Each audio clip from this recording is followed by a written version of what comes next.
नमस्ते। बेरोजगारी सब लोगों को खलता है। आज हम जो इंजीनियर बेरोजगार हैं उसके बारे में थोड़ा चर्चा करें। पढ़ाई की गुणवत्ता पे इस बार चर्चा नहीं करेंगे, क्योंकि आप और हम जानते हैं कि देश में पढ़ाई के नाम पे इंस्टीट्यूशंस तो हैं, डिग्री भी आपको मिलती है और उसमें मार्क्स भी अच्छे रहते हैं, लेकिन फिर पढ़ाई की गुणवत्ता देखने के लिए कोई नहीं है। क्योंकि शिक्षा मोटे तौर पे देश में एक आपको मालूम है कि हर एक चीज़ के लिए पीछे एक माफिया वर्ड आ जाता है, तो शिक्षा भी मोटे तौर पे माफियाओं के चंगुल में है और ये माफियाओं का कनेक्शन कहीं न कहीं राजनीति के लोगों से जुड़ा हुआ है। इसलिए चाह के भी सरकार कुछ नहीं कर पाती है। स्पष्ट है। तो होता क्या है, परिणाम क्या है? परिणाम है कि हम और आपके जो बच्चे हैं, ये जो 4 साल पढ़ाई करते हैं बीटेक की, उसके बाद में एक खूबसूरत सी डिग्री लेके आते हैं और साथ में एक बेरोजगारी का ठप्पा लेके आते हैं। बेरोजगार क्यों रहेंगे? क्योंकि पढ़े तो सही ढंग से है नहीं, स्किल डेवलप हुआ नहीं, काम के लायक बने नहीं, कैंपस कहीं हुआ नहीं। अब डिग्री हो जाना ही देश में आप जानते हैं कि अभिशाप है।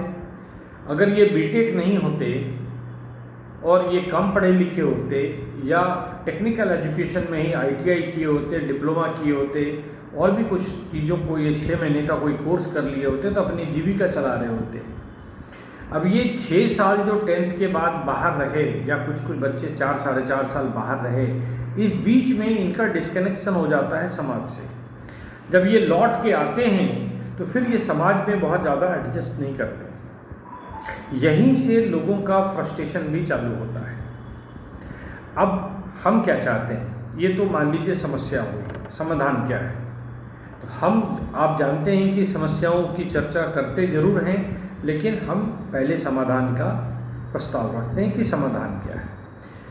पहले तो बच्चे जो हैं अपने समाज से जुड़े रहें, समाज सेवा की ओर प्रेरित हों, माता पिता भी उनको प्रेरित करें कि आप समाज सेवा करो, समाज से जुड़े रहो। कुछ भी पढ़ाई कर रहे हो, अपने अंदर कुछ न कुछ गुण का विकास करो, स्किल डेवलपमेंट की तरफ बढ़ो।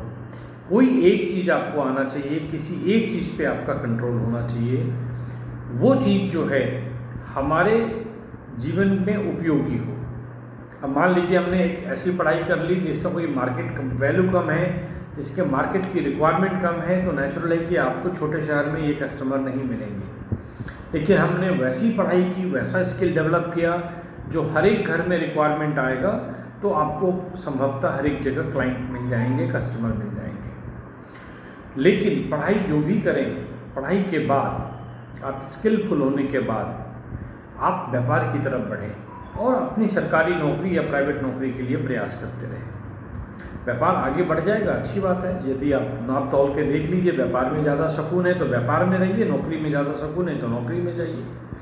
लेकिन कुछ न कुछ करें ताकि आप डिप्रेशन में ना जाएं।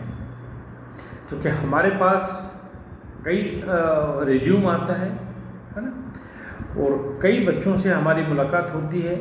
किसी पर्सनल लेवल पे अपन बात नहीं करेंगे, लेकिन समस्या हमें समझ में आती है। इसलिए मैंने आपको कहा कि इस तरह से आप लोग ध्यान दे सकते हैं। अब समाज सेवा से आप व्यापार के लायक हो जाएंगे। ये सभी लोग जानते हैं कि जितना ज़्यादा लोग आपको जानेंगे उतना ज़्यादा व्यापार होने की संभावना बढ़ जाएगी, और इसे सामाजिक उद्यमिता कहते हैं, सोशल एंटरप्रेन्योरशिप। अब ये बड़ा विषय है, सोशल एंटरप्रेन्योरशिप के बारे में कहीं और बताएंगे, कभी और बताएंगे।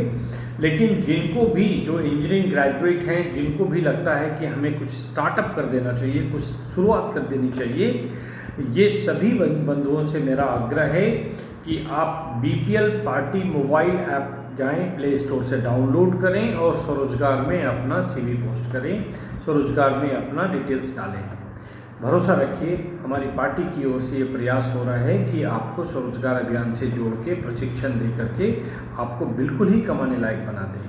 क्योंकि हम सिर्फ समस्या की बातें नहीं करते हैं, समाधान का प्रयास करते हैं। धन्यवाद।